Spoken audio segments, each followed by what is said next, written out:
সুপ্রিয় শিক্ষার্থীবৃন্দ, আজকে আমি তোমাদের তৃতীয় শ্রেণীর গণিত বইয়ের পৃষ্ঠা 103 এর অঙ্কগুলো সমাধান করার চেষ্টা করব। দেখো এখানে যদি তোমাদের এভাবে খালি ঘর থাকে, যেমন বলছে 5 টাকার 20টি নোট সমান ড্যাশ টাকা, যখনই নোট থাকবে টাকা বের করতে বলবে তখনই তোমরা গুণ দিবা। তাহলে বলছে 5 টাকার 20টি নোট, 5-এর সাথে আমি যদি 20 গুণ করি তাহলে 5 বিশ কত হয় 100 টাকা। তাহলে এখানে হবে 100 টাকা। পরেরটা ঠিক একই রকম, 50 টাকা 4টি নোট সমান, তাহলে টাকা চাইছে, এটা নোট আছে, গুণ করে দিব। 50-এর সাথে 4 গুণ করলে কত হয় 200 টাকা। তারপরটা 20 টাকা 10টি নোট সমান, তাহলে 20-এর সাথে আমরা 10 গুণ করব। তাহলে 20-এর সাথে 10 গুণ করলে কত টাকা 200 টাকা। তারপরটা দেখো, 20-এর সাথে আমরা যদি 10 গুণ করি তাহলে 200 টাকা হয়।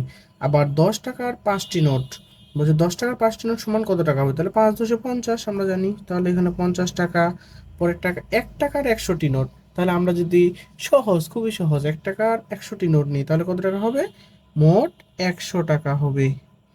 পরেরটা দেখো, 2 টাকার 50টি নোট, তার মানে 2 টাকার আমি যদি 50টি নোট নিই তাহলে কত টাকা হবে, 2-এর সাথে 50 গুণ করব, 2-এর সাথে 50 গুণ করলে কত হয় 100 টাকা।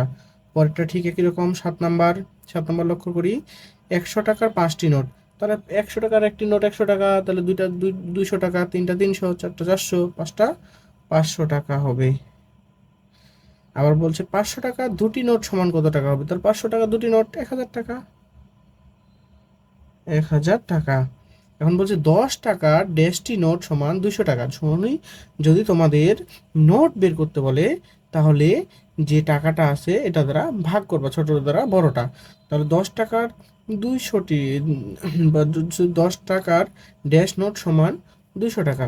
তাহলে তুমি 10 দিয়ে 200কে ভাগ দাও, তাহলে কত হবে 20 হবে। তাহলে 20টি নোট এখানে টি হবে 20টি নোট। তারপরে 100 টাকার ড্যাশটি নোট সমান 1000 টাকা, তাহলে 100 টাকার কয়টি নোটে হবে, তাহলে 100 দিয়ে 1000কে ভাগ দিই তাহলে 10 হবে, 10টি নোট। 5 টাকার ড্যাশটি নোট সমান 100 টাকা, তাহলে 5 টাকার কয়টি নোট, 5 দ্বারা 100কে ভাগ দিব, কারণ এখানে নোট নোট চাইছে। আমি বললাম টাকা চাইলে গুণ করতে হবে আর নোট চাইলে ভাগ করতে হবে। তাহলে 5 দ্বারা 100কে ভাগ করো, তাহলে আসবে 20। পরেরটা ঠিক একই রকম, 20 টাকার ড্যাশটি নোট সমান 200 টাকা, তাহলে 20 টাকার ড্যাশটি নোট সমান 200 টাকা যদি হয় তাহলে 20 দ্বারা আমরা 200কে ভাগ দিব, তাহলে কত আসবে 10।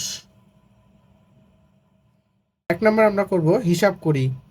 হিসাব করি, এখানে 10 পয়সা, 5 পয়সা, 25 পয়সা ও 50 পয়সা একত্রে চেয়েছে। তাহলে একত্রে করার জন্য আমাদেরকে যোগ করতে হবে।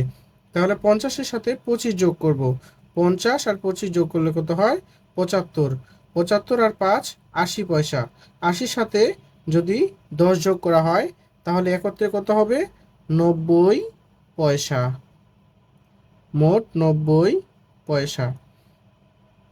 পরেরটা 10 পয়সা ও 25 পয়সা ও 25 পয়সা, আরেকটা আছে তোমার 50 পয়সা।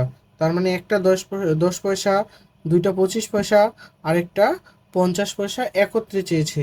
আমাদেরকে মনে রাখতে হবে যেহেতু 100 পয়সা সমান 1 টাকা, যেহেতু যদি 100 পার হয়ে যায় তাহলে আমাকে ভেঙে ভেঙে লিখতে হবে।